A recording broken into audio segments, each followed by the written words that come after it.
friends, welcome to my YouTube channel. In this video I will show you how to increase cell size and also row size and column size in Excel. Okay, so if you are using Microsoft Excel and you want to increase the width and height of the row or cell or column, in this video I will show you how to do it. So first you have to if you want to increase the cell size of any cell. Okay, so what you have to do, just select the cell of which you want to increase the size, then go to format, and here you will see row height option. Just click on it, and now you have to set that height to 20, whatever you want, and then you will see the size has been increased. Okay, so now I will show you how to increase the row size. Now select one row.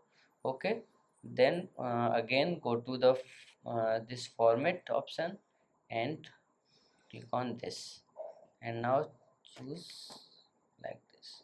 Okay, now you will see that row height and size is increased. Now if you want to increase the column size, you have to select one column, then again go to format, column width, and now choose to 20.